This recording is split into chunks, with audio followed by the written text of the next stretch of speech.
Komisi 9 DPR RI mengadakan RDPU bersama Fakultas Kesehatan Masyarakat Universitas Indonesia terkait usulan perbaikan regulasi dan implementasi program kesehatan. Dalam pertemuan ini, anggota Komisi 9 DPR RI Edi Wuryanto menyoroti sejumlah isu penting yang menjadi fokus bersama antara Komisi 9 dan mitra sektor kesehatan. Salah satunya anggota Komisi 9 DPR RI Edi Wuryanto menyoroti realita di lapangan, bagaimana akses dan kualitas layanan BPJS yang belum merata, terutama di daerah terpencil. Meski cakupan JKN sudah lebih dari 90%, masih banyak warga miskin yang sudah terdaftar BPJS justru tidak bisa menggunakan haknya karena minimnya fasilitas dan tenaga kesehatan yang ada. Berdasarkan usulan yang diberikan, Edi menekankan pentingnya mengubah persepsi terhadap tenaga medis di puskesmas dengan di rumah sakit yang sering dipandang sebelah mata. Sistem kapitasi di puskesmas yang belum merata juga menjadi tanggung jawab bersama Komisi 4 beserta mitra lainnya.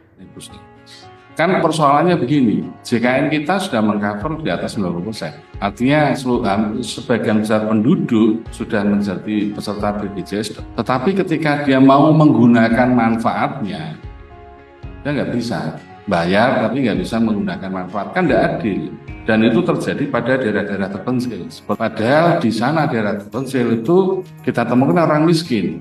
Orang miskin menjadi peserta BPJS malah justru tidak bisa menggunakan manfaatnya sebagai anggota karena tidak adanya layanan kesehatan. Tetapi yang lebih penting persepsi terhadap kompetensi SDM kesehatan itu saat ini harus dibongkar semua. Karena begini, banyak perawat, bidan, mungkin juga kesmas juga, mungkin dokter juga yang sering membedakan antara SDM yang ada di puskesmas dan hospital. Padahal kan harusnya nggak seperti itu. Kalau dibedah dalam ilmu public health, kompetensi SDM yang ada di puskesmas itu jauh lebih sulit daripada di hospital. Tetapi persepsi para pemegang keputusan itu masih mungkin seperti itu. Nah, ini yang perlu kita bongkar. Termasuk juga sistem kapitasi yang ada di puskesmas. Kan Anda ingin mengkaitkan dengan kinerja, berbasis kinerja, tidak sama rata. Kalau di Jakarta dengan di Jambi tentu beda dong. Effortnya juga beda. Biaya operasionalnya juga beda. Tapi kalau disamaratakan nanti orang bekerja baik dan tidak baik sama saja. Ini nggak fair. Jadi apa yang disampaikan Pihak FKM UI menyambut baik kesempatan ini. Seorang perwakilan dosen menyampaikan apresiasi atas ruang dialog tersebut, serta membuka peluang kerjasama lanjutan dengan Komisi 9 DPR RI. Ia juga memperkenalkan mahasiswa S2 dari berbagai latar belakang dan daerah yang turut hadir dalam rapat. Selain itu, isu layanan kesehatan peduli remaja juga menjadi sorotan.